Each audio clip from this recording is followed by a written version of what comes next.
I would like to talk about a psychological tactic that a lot of people have experienced but maybe don't have a name for.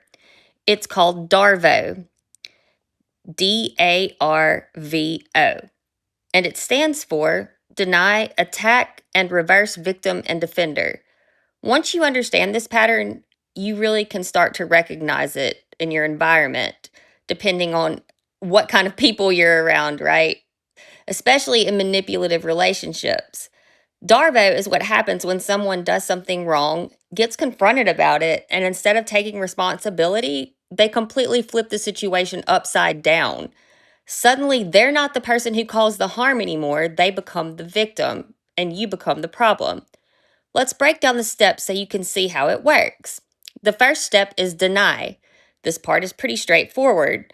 When confronted with something they've done, the person simply denies it, even if there's evidence, even if the facts are obvious. They'll say things like, "That never happened. You're imagining things. You're overreacting." The goal here is simple. If they can convince you that reality didn't happen the way you experienced it, the conversation ends right there. But if denial doesn't work, the next step begins, and that's attack. Now, instead of addressing the behavior that was brought up, the person starts attacking you. They might question your motives, insult your character, bring up unrelated mistakes from your past. That's a pretty big one. The focus completely shifts away from what they did. Now the conversation is about what's wrong with you. And if that still doesn't shut the conversation down, the final step is what happens, which is reverse victim and offender. This is where things can get really disorienting. The person who caused the harm suddenly portrays themselves as the victim, and the person who brought up the concern becomes the aggressor. You might hear things like, "I can't believe you would accuse me of something like that. You're hurting me by saying these things. Why are you attacking me?"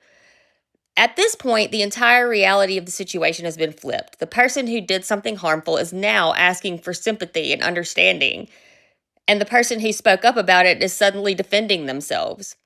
If you've ever experienced this, you know how confusing it can feel because the conversation starts with one issue and somehow ends with you apologizing. That's the power of DARVO. It scrambles the entire emotional dynamic of the interaction. Now, instead of focusing on the original problem, the person who was harmed is suddenly trying to prove they're not the bad guy, and that is exactly the goal. DARVO works because it creates emotional chaos. When someone denies reality, attacks your character, and then claims they're the victim, your brain starts scrambling to restore balance. You start explaining yourself, defending yourself, trying to comfort them and calm them down, trying to prove you're not being unfair or unreasonable. And during all of that, as a result, the original issue disappears. The person who caused the harm never actually has to address what they did.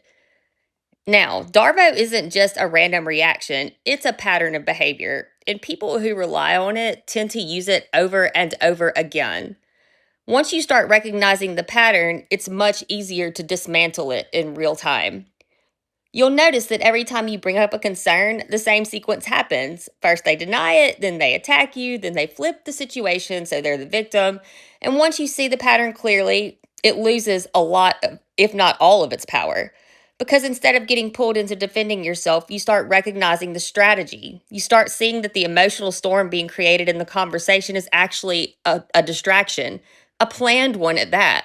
It's meant to pull you away from the original issue. One of the most powerful things you can do in that moment is simply stay focused on the original topic. Instead of getting pulled into defending your character, you bring the conversation back to the original behavior that was being discussed. Not with anger or aggression, just with clarity. Because clarity is the one thing DARVO depends on destroying. If the person using DARVO can keep the conversation chaotic, emotional, and confusing, they stay in control. But the moment someone calmly refuses to follow the script, the tactic completely falls apart. Because when DARVO stops working, the reaction can become even more intense from them. They'll start scrambling and they'll have more accusations, more emotional pressure, and more attempts to make you feel like the bad guy. But as long as you stay calm and stand in your truth, you recognize the pattern, something shifts. You stop chasing their version of the story. You stop trying to prove your innocence and you start trusting your own perception of reality again, which is incredibly powerful because manipulation thrives on self doubt. The moment you stop questioning your own experience, the manipulation loses its foundation. So, if you've ever had a conversation where you brought up a legitimate concern and somehow ended up being treated like the villain, there's a good chance you experienced DARVO. And once you know what it looks like, you will see it immediately. And that means you're much less likely to get pulled into the song and dance. And the moment you stop participating in the cycle is the moment that the dynamic begins to change.